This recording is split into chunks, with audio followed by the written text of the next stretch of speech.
Hey guys, Rivers here, and I've got some cool tech I want to show you today. We're going to take a look at the MINIX Neo X8-H Android Media Player. MINIX also released a new Air Mouse remote control called the M1, so we'll take a look at that as well. I'll be giving away this X8-H later in the video too, so stay tuned with some cool tech.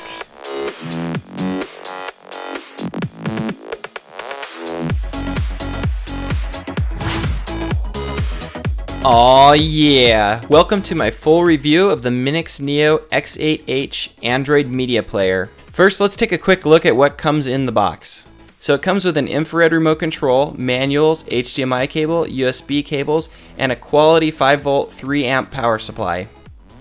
I also have the M1 Air Mouse remote control. Right now you can get this mouse with the X8 as a promotion, but normally it's sold separately. This remote is really nice because it has an Air Mouse function, plus it has all the Android function buttons, and it uses RF, so you don't need to point it at the X8 to make it work. Probably the best thing about the M1 though is the range. I've tested it from about 30 feet away and it works great. You can see here I'm using the mouse from the other room. The M1 also includes a built-in rechargeable battery which can be recharged via micro USB cable. You can see the port here next to the on-off switch. Plus it comes with a wireless USB adapter, so you can use it with other Android mini PCs you might have, as well as Windows, Mac, Linux, and more. Here you can see it's super responsive in Windows. Anyways, I'll add a link to the M1 in the description down below. Now let's take a closer look at the X8-H Android Media Player. So inside it's got a new AM logic processor, the S802H. The H means this processor has support for Dolby Digital playback. This is an A9 based processor, but it's much faster than the Rockchip 3188 that we've seen so many times before. It works especially well for HD video playback. It's also got a new graphics processor which is 8 cores instead of 4. It's a huge improvement because it now just rips through HD video and even 4K video.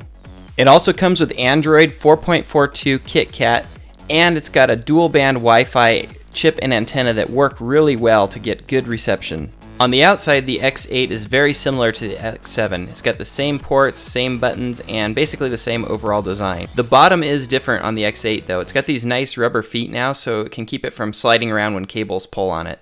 Let's quickly go over the ports on the X8. So you've got your recovery mode button, HDMI port, optical audio out, 2 USB 2.0 ports, Ethernet port, and your power plug. On the side you've got a power button, which is actually really nice to have on these media players. You've got a headphone jack, microphone jack, another USB 2.0 port, full-size SD card slot, and your OTG port. I tested the SD card slot with my 128 gig SD card and it worked great. This is a new ultra high speed class 3 card too, so now we know that UHS 3 cards will work on here.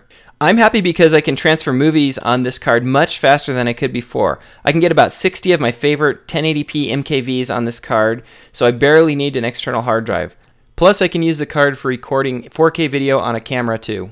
Now let's go through the setup. You're going to plug in your HDMI cable, your SD card, your M1 remote wireless USB adapter, and the power. I've got everything hooked up to a 4K TV so we can test out the highest resolution video on the device. My TV is the LG UB8500, which is actually an amazing TV, but this Android Media Player will make it even better. So this is what you'll see the first time you start up the HX8.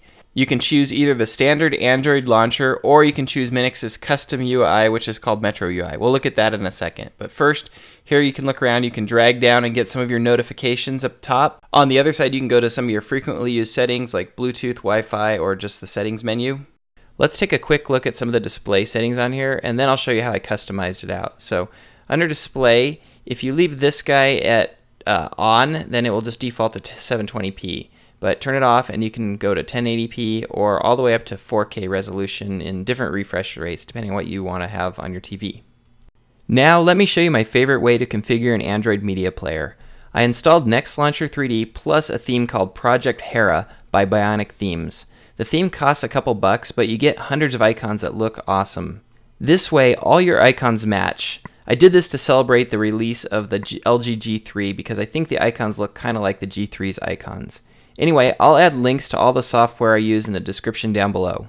The camera app on the X8 works really good.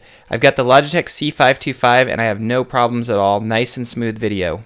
Now let's get back to that custom launcher I talked about earlier, the Metro UI. This is made so that you can toggle around and go everywhere you need to go by just moving up, down, left, right, and select. It works with the M1 remote and also the included IR remote.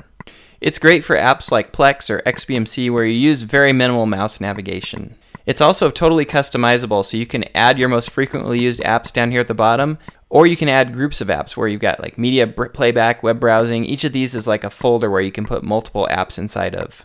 And that brings me to XBMC. Minix has made the first 4K version of XBMC for Android that I know of, and it works great on here. This is based on XBMC 13.1 Project Gotham, and it works really well on here.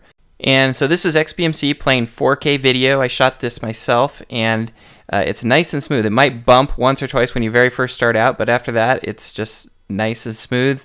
You can see the menus coming up above it don't seem to affect the video playback, which is actually new to me. A lot of the Android media players, when you play, the menus start slowing it way down. Also, I get a lot more playback of audio on camcorder footage and camera phone footage than I did before, and that's probably thanks to the XBMC and also the H version of the S802. This is some 1080p video, and you can see it just plays nice and smooth as the original anyways.